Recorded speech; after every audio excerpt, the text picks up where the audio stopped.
So this is how to find area of polar curves and just polar regions. So to start, it's similar to how you find area of regular rectangular coordinates.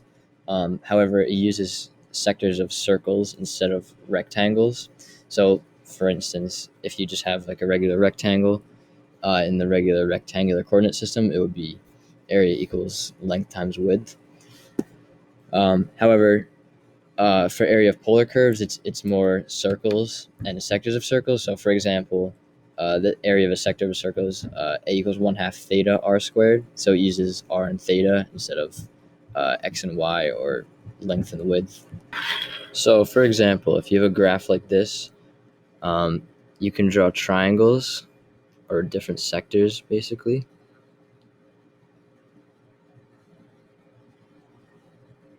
These will all be equal, the same. Anyways, you get the idea. So these are each triangles that start at the origin. So if you're trying to find the area of the whole thing, that would be the absolute sum as I goes from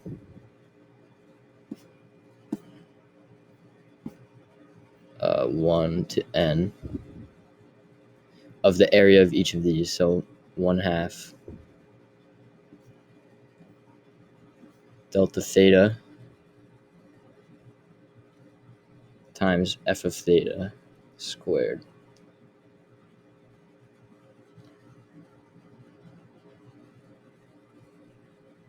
No, it's not the neatest, but yeah, basically that's that. So then you would take the limit of that as n goes to infinity, and then you can pull the 1/2 out.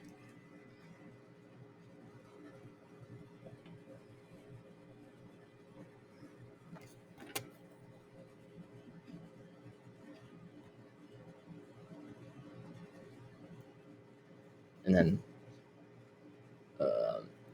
all this would be brought down here. And then this will lead you into the next theorem,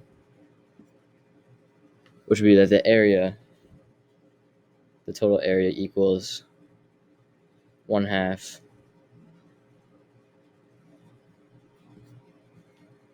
the integral from alpha, or the first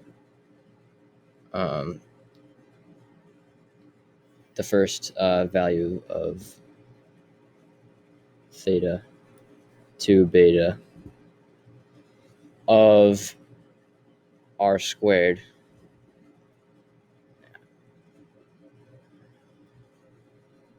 that's supposed to be an r there, r squared d theta. So or f of theta d theta, it's the same thing. So this is the basic formula used for pretty much all the examples of trying to find polar area, unless it's like obviously a circle. Like, for example, I don't know an easier way to clear this. So, for example, if r equals 2, the polar graph would just be a circle.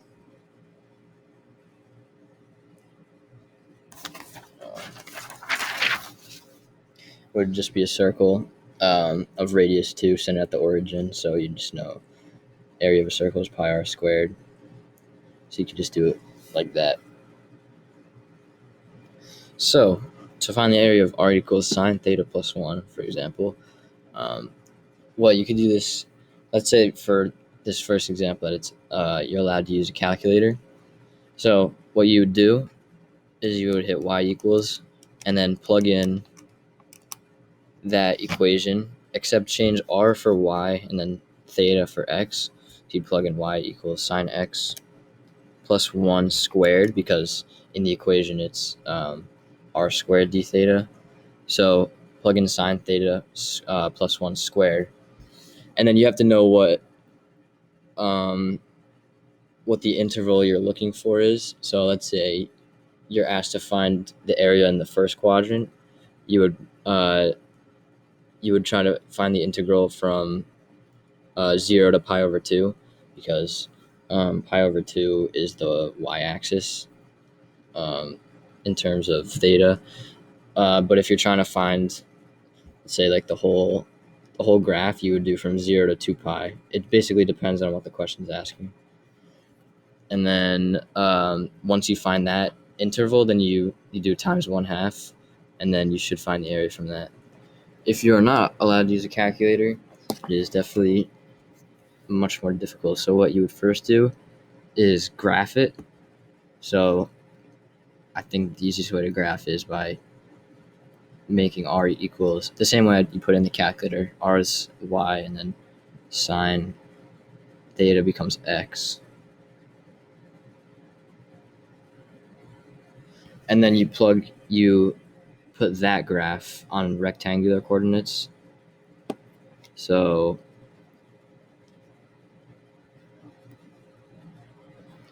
it would look something like this.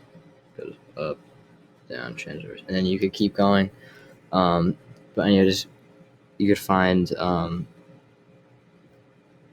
if you just keep extending that graph, then you can change x back into y.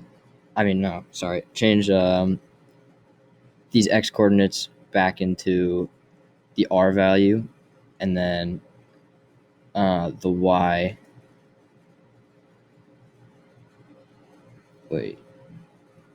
The x coordinates become the angle or theta, and then y becomes r. Yeah, like it is over here. So basically, you just plug these back into the polar form, and then for this example, it would look like this. Kind of like an upside down heart. It's all circular. It's a pretty bad drawing. Like that. So let's say the problem asks that you find the total area. So you would plug in the formula. So it would be 1/2 the integral from 0, so starting at 0, and you're taking the full area to 2 pi of sine theta plus 1 squared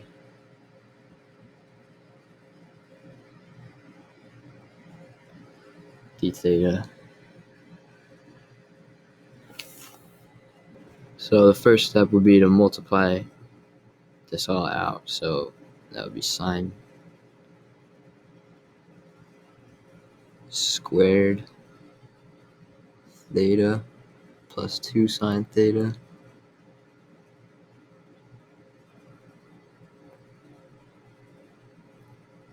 plus 1. And then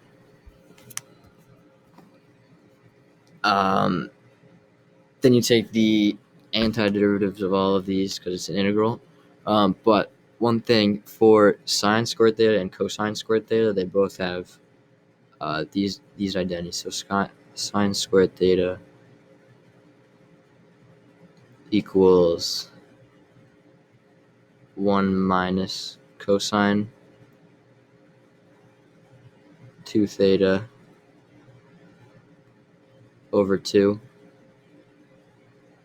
or just 1/2 minus 1/2 cosine 2 theta. And then cosine squared theta is the same thing, but it's 1 plus cosine 2 theta over 2. So this would become, I'm just going to simplify it immediately, 1/2 minus 1/2 cosine 2 theta.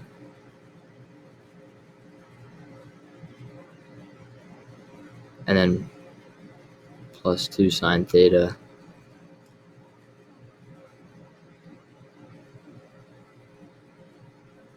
plus 1.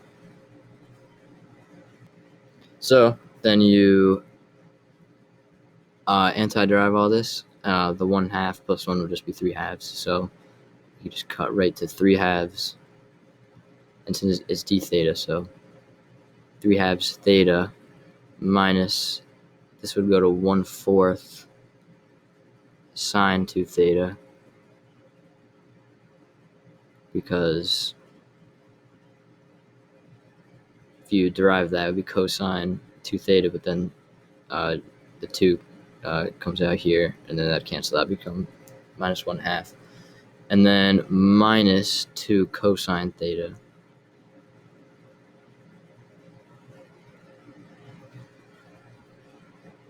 So then in this example, you would go from 2 pi to 0, and you would get 3/2 times 2 pi. The 2's would cancel out, so it'd be 3 pi minus, this would become 0 because it would be sine of 4 pi, which is 0, so this would all cancel out. And then minus 2 cosine 2 pi. Cosine of 2 pi is just 1, so it would be 3 pi minus 2 minus, so this would cancel out because 0 times 3/2 is 0. This would also cancel out because sine of 0 is 0. So you're just left with minus -2 because cosine 0 is 1. So you get 3 pi minus 2,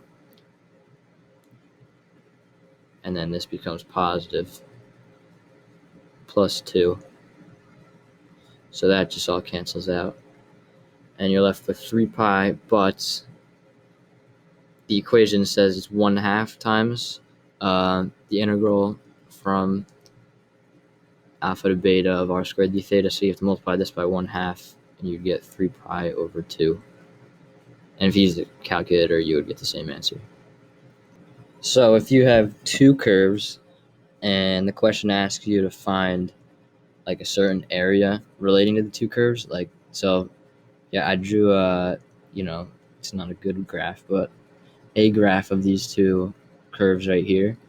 So let's say the question asks you to find this middle one. Well, you first have to find out where they intersect, and then you can use the equation from there, so you know like what angles to use in terms of both equations. So how you do that is you set them equal to each other. Wait, no, sorry, not r. So you would do cosine theta plus 2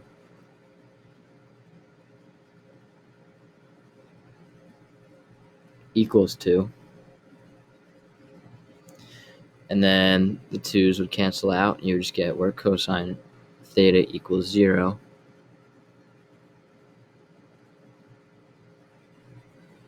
And that would be at pi over 2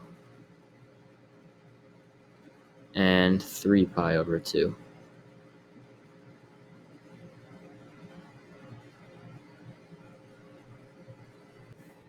So from here, you could add two different areas.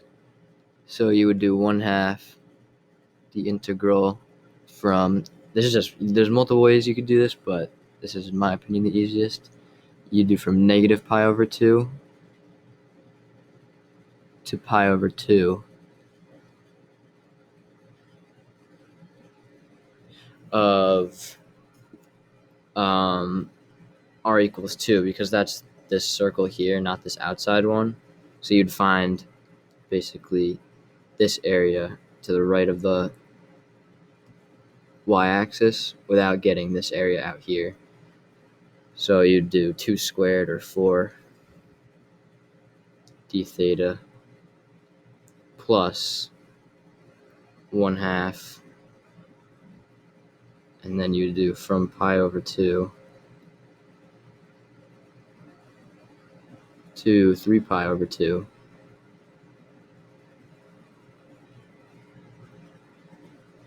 of, and then you would do this outer curve because you don't want this area of r equals 2 out here. So then you do plus cosine theta squared, no, not cosine theta squared, cosine theta plus 2 squared d theta. And then from there, it's just the same way that we saw the last one. So that's how you do a problem like that. So basically, for most problems like this, it's it all stems from the same equation, um, and the biggest uh, thing you need to worry about is just finding, like, if it's two graphs like this, where they intersect, and then what area you're searching for, so you know what graphs to use in each equation, and what alpha would be and what beta would be. So yeah, that's kind of a basic rundown of how you do area of polar curves.